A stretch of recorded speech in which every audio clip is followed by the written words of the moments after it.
c'est qu'il s'accorde une notion philosophique. C'est-à-dire que le Graal, pour lui, c'est une représentation.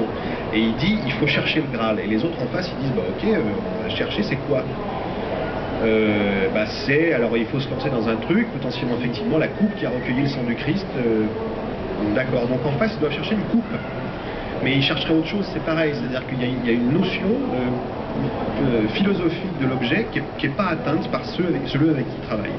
Donc il se cantonne à l'objet même. Et l'objet même ne peut pas être trouvé quand on cherche que l'objet. Je pense qu'il leur manque la couche du dessus, quoi. Et en ça, il est assez fidèle à la raison d'être de la légende arthurienne dans ses scénarios, parce que c'est...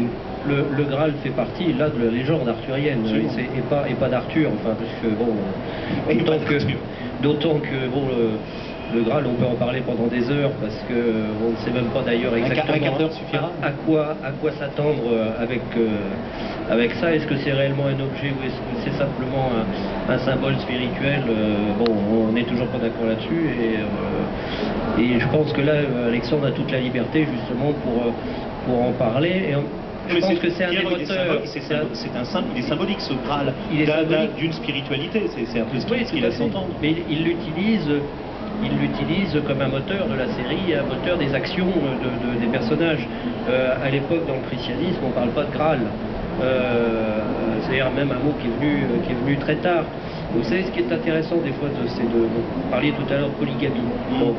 Alors, la polygamie, ça n'a rien de choquant, évidemment, parce que c'était courant, mais ce que les gens oublient très souvent, c'est que l'Église a attendu le XIe siècle pour formuler des interdictions sur le mariage ou le concubinage des prêtres, qui n'ont pas d'ailleurs toujours été respectés ni observés, et ça a mis très longtemps avant. Donc aujourd'hui, si vous prenez 2000 ans d'histoire de christianisme, il y a déjà plus de 1000 ans où ces interdits-là n'existaient pas. Absolument. Vous arrivez à la fin du Moyen-Âge, au XIVe siècle, vous avez un homme comme Philippe le Bel qui, à la mort de sa femme, ne se remarie pas, et visiblement ne prend pas de maîtresse parce qu'il s'enferme dans un ascétisme religieux qui passe quand même déjà pour un personnage un peu étrange, d'où la réputation d'ailleurs qu'il a eu par la suite. Mais pendant les premiers siècles du Moyen-Âge, je dirais qu'il y a un libertinage plutôt, c'est pas le libertinage du XVIIIe, mais c'est un libertinage, je dirais, de bonne santé, et où il n'y a pas de notion de péché et d'interdit comme il y en aura par la suite. Le libertinage de bonne santé, c'est un beau programme, ça. Et alors, face à la nourriture, tout ce qui est autour de la gourmandise, comment les gens de ces époques-là, et est-ce que vous, ça a été aussi matière à rire, quoi? Oui, encore une fois, pour remettre... On parle encore de signes de bonne santé. Hein. Oui, pour remettre ces gens-là dans un contexte quotidien, c'est sûr que la table, c'était quasiment inévitable.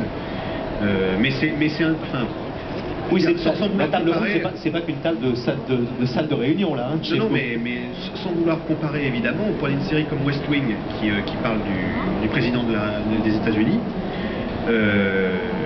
West Wing, il y a des décisions d'une importance absolument capitale et secret défense qui sont prises dans des coins de couloir, dans des salles de réunion, entre deux portes, entre trois personnes, alors que c'est un lieu ou à la cuisine, en train de manger, ou n'importe où.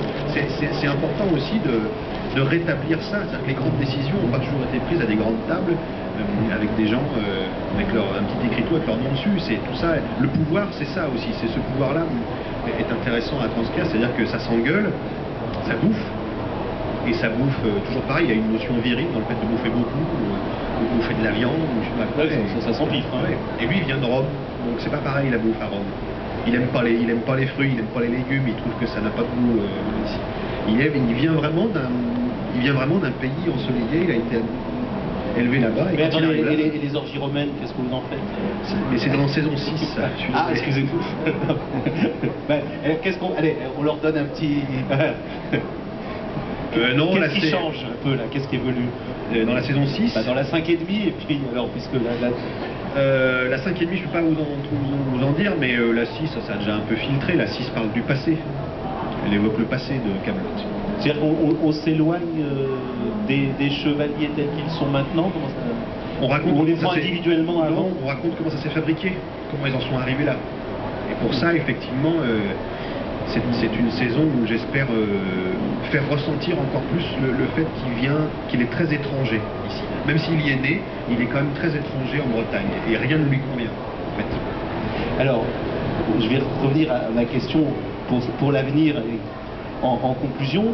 Dans les pistes que donne Éric Le Nabour, est-ce qu'il y en a 2 ou 3 que vous avez accrochées qui vous donnent des idées auxquelles vous n'aviez pas songé pour ces saisons 6 ou 7 Ouais, en fait, qu'est-ce qui vous a surpris le plus surpris, honnêtement, j'ai pas été surpris. Je trouve que je suis hyper flatté. J'allais dire, je suis presque encore un peu plus flatté quand le texte d'Éric rétablit une vérité historique ou de la légende. Parce qu'encore une fois, je me sens ce que je prends, ça fait partie de ce que je dois faire. Donc quand on me dit dans Kaamelott ça se passe comme ça, mais en fait il y a eu plus ça, pour moi ça se complète complètement. Mais c'est vrai que je ne vais pas aller puiser dedans pour rétablir moi-même des choses. Sans rétablir, ça peut faire rebondir sur quelque chose auquel vous n'aviez pas songé. Le truc c'est que, encore une fois, Kaamelott maintenant est devenu une saga, c'est-à-dire que ça raconte une même histoire. C'est une machine qui fonctionne sur ses propres codes. Mais c'est surtout qu'il faut que je traite des fils rouges que j'ai ouverts, et du coup il faut que je les tienne jusqu'au bout et que je finisse de les développer. Donc j'ai beaucoup moins besoin, comme c'était peut-être le cas en saison 1, d'événements anecdotiques qui puissent donner naissance à... Déjà les épisodes font le double pour la 5, je sais pas si ça a paru, mais ils font tous 7 minutes.